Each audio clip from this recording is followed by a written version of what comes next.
Welcome to स्पर्श fab.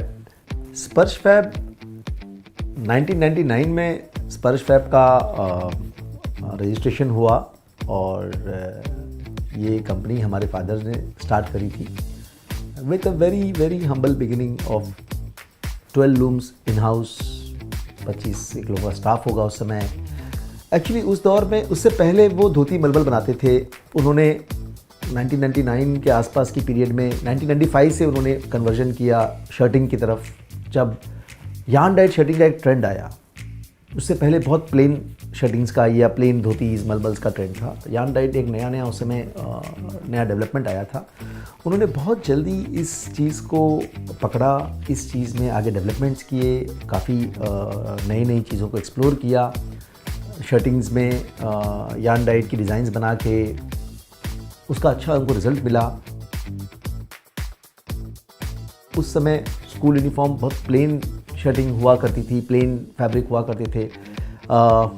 Designs का introduction आने से स्कूल्स को अपनी एक आइडेंटिटी मिली। स्कूल्स में बच्चों को एक अच्छी फीलिंग आई।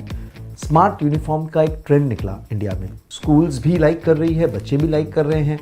तो हमने अपने इंफ्रास्ट्रक्चर को उस तरह से डेवलप किया। We try to introduce new concepts in designing. हमने इसमें स्ट्राइप्स, चेक्स, इस तरह की डिज़ाइंस इंट्रोड्यूस करी। फिर उसका और आगे परिवर्तन ज़्यादा गया। नंबर ऑफ़ कलर्स की डिज़ाइंस इंट्रोड्यूस हो गई, जिसमें कि काफ़ी नए शेड्स और number of shades in one design को लेके इंट्रोडक्शन हुआ। उसका भी बहुत अच्छा रिस्पॉन्स मिलने लगा। ये करने के लिए हमें अपने इंफ्रास्ट्रक्चर को और डेवलप किया। We added high speed looms. हम आज कंपनी के पास more than 130 high speed automatic looms हैं। और सबसे ख़ास बात यह है कि उन लूम पे 10 कलर तक के शेड्स चल सकते हैं, जिससे कि डिज़ाइन की जो ब्यूटी है, जनरली क्या होता है 2 कलर, 3 कलर, 4 कलर की डिज़ाइन बनती थी, फिर वो 5, 6, 7, 8 अब 10 तक चले गए। तो 10 कलर्स की डिज़ाइंस की एक अलग ही ब्यूटी उठ के आती है, उसकी एक यूनिकनेस बन जाती है, जो कि आइडेंटिटी में एक यूनिकनेस क्रिएट करती है। तो कंपनी ने अपने इंफ्रास्ट्रक्चर को उस तरह से डेवलप किया।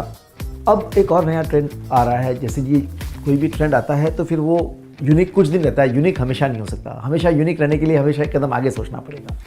सो अब कंपनी ने जकार्ड्स पे इनोवेशन किया। अब हम लोग जकार्ड के साथ प्ले कर रहे हैं, जो कि अगेन स्कूल की आइडेंटिटी को एक नया बेंचमार्क क्रिएट करके दे रहा है। एक इनोवेटिव सोच के साथ में किस तरह से स्कूल्स या कॉर्पोरेट्स या ऑर्गेनाइजेशन की आइडेंटिटी को यूनिक रखा जाए, उनको एम्प्लॉयज़ को या स्टूडेंट्स को एक स्मार्ट कंटेम्प्रेरी फील दी जाए, इस चीज़ के लिए अपने इंफ्रास्ट्रक्चर को हमेशा डेवलप करने में हमेशा आगे रहा है।